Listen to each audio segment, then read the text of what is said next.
स्वागत आहे तुमचा माझ्या मनीषा रेसिपी युट्यूब चॅनलवर। आज मी बनवणार आहे दोडका, आम्ही शिरोळी बोलतो त्याला, त्याच्या शिरांची चटणी। तर त्याच्यासाठी मी इथे 2 मोठ्या आकाराचे शिरोळे घेतलेले, ते स्वच्छ धुवून आणि इथे मी त्यांच्या आधी शिरा काढून घेणार आहे या पिलरच्या सहाय्याने। अशा छान आपल्याला अशा ह्या शिरा काढून घ्यायच्या आहेत। आपण ह्या दोडक्याचा वापर भाज्यांमध्ये सरस करत असतो, पण आज याची चटणी छान होते। तर आता श्रावण महिना चालू आहे आणि अशा वेगवेगळ्या भाज्या करायला खायला पण छान वाटतात, म्हणून मी आज ही चटणी बनवायला घेतलीये। तर या पद्धतीने आपल्याला अशा या शिरा काढून घ्यायच्या आहेत। शिरोळ्याचे दोन्ही साईडची टोकं आधीच कट करून घ्यायची।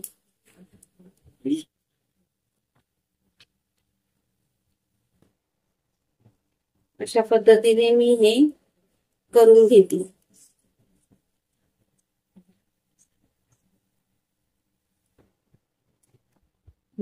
तर इथे हे दोन्ही शिरोळे त्यांच्या शिरा काढून झालेल्या आहेत।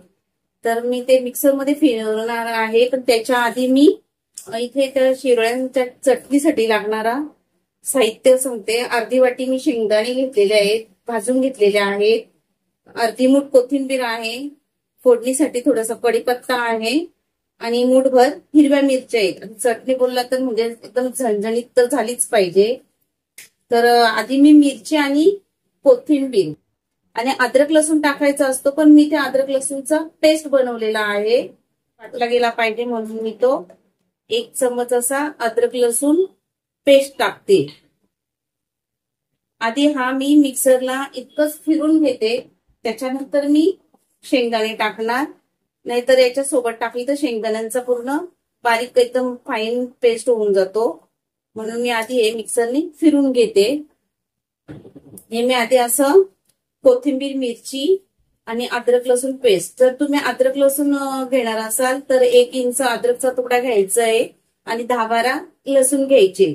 आता याच्यानंतर मी याच्यामध्ये शेंगदाणे टाकतेय। हा ओबडधोबड मी मिक्सर मधनं फिरून घेतलाय, तो एका प्लेट मध्ये मी काढून ठेवतेय, कारण आपल्याला ह्या दोडक्याच्या शिरा त्या मिक्सर मध्ये भांड्यात फिरवायच्या आहेत। आणि जर एकत्र फिरवलं तर त्या शिरांचं एकदम बारीक पेस्ट होऊन जाईल आणि आपल्याला एकदम बारीक पेस्ट करायची नाहीये। आता मी इथे हे मिक्सरच्या भांड्यात या शिरा टाकते आणि चालू बंद करून आपल्याला 1 मिनिटासाठी फिरवायचं आहे। हे मी फिरून घेते, तुम्ही बघू शकता इतका रफ मला हे मिक्सर मधनं फिरून घ्यायचं होतं। बारीक पेस्ट मी केलेली नाहीये, कारण मी चमच्याने टाकते तर पडतंय ते व्यवस्थित। तर आता वेळ न घालवता मी इथे कढई गरम करत ठेवलीये। इथे मी तेल टाकते आधी कढईमध्ये। इथे मी 2 पळी इतकं तेल टाकलेलं आहे आणि मी जिरा वगैरे फोडणीला टाकणार नाहीये, कारण मी जिरा पावडर टाकायला घेतलेली आहे। तेल गरम झाला की मी याच्यात हिंग टाकणार आहे, छोटा चमच, आणि लगेच जो कांदा मी इथे 3 मीडियम साईजचे कांदे चिरून घेतले, ते कांदा टाकणार।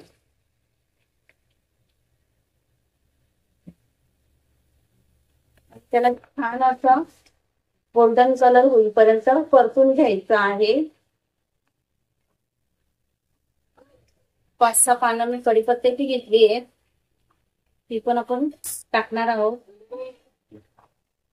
तुम्ही बघत असाल मी कधीही कांदा परतून झाल्यानंतर मसाले टाकते, लगेच चटणी वगैरे किंवा भाज्या टाकत नाहीये, कारण मसाले कच्चे राहायला नको, म्हणून त्यांना थोडंसं तेलामध्ये फ्राय करायचं असतं।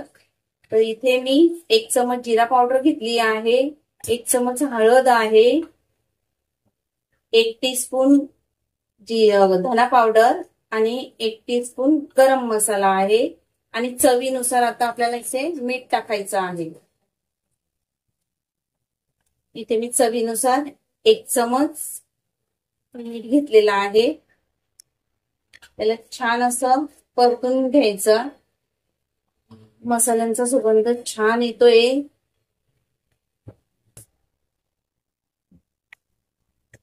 आता इथे मी आपण बनवलेला शेंगदाण्याची चटणी ठेचा तो टाकून घेणार आहे.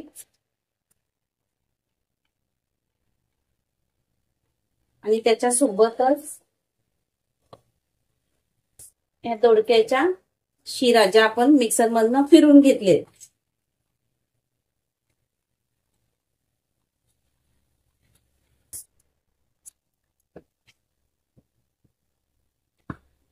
यांना सगळ्यांना छान असं मिक्स करायचं आहे. तुम्ही माझ्या मनीषा रेसिपी युट्यूब चॅनलवर नवीन असाल तर सबस्क्राईब करा, बेलचा बटन दाबा, जेणेकरून माझी नवीन रेसिपी आली तर तुम्हाला त्याचं नोटिफिकेशन लगेच भेटेल.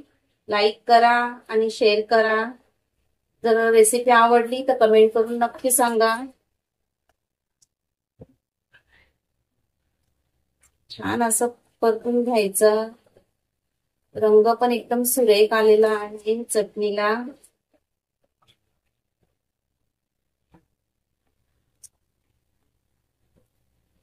याच्यात पाणी अजिबात टाकायचं नाहीये. तिला फक्त वाफेवरच 5 मिनिटासाठी गॅस एकदम बारीक करून आपण शिजून घेणार आहोत. आणि ही भाजी तुम्ही चपाती, भाकरी, घावणे याच्या सोबत खाऊ शकता. मी बाहेर पण ठेवली तरी ही भाजी 2-3 दिवस सहज राहते. शक्यतो फ्रीज मधल्या भाज्या खायच्या नाही. छान असं मी परतून घेतलंय. आता मी याच्यावर झाकण ठेवून त्याला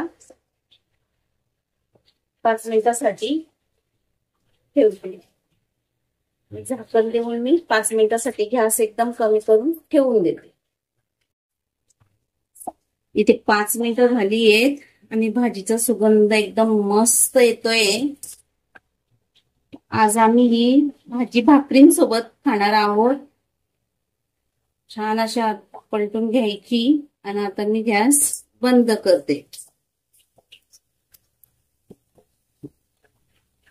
तसंच झाकण देऊन ठेवून देते. शिरोळ्याची चटणी तयार आहे दोडक्याची. तर आपण मस्त तांदळाच्या भाकरी आणि चटणी छान अशी नक्की करून बघा. तर आम्ही भाकरी सोबत मस्त दोडक्याची चटणी आणि भाकरी. तर माझी पूर्ण रेसिपी बघितल्याबद्दल धन्यवाद आणि पुन्हा भेटूया नवीन रेसिपी मध्ये. मस्त खा, मस्त राहा.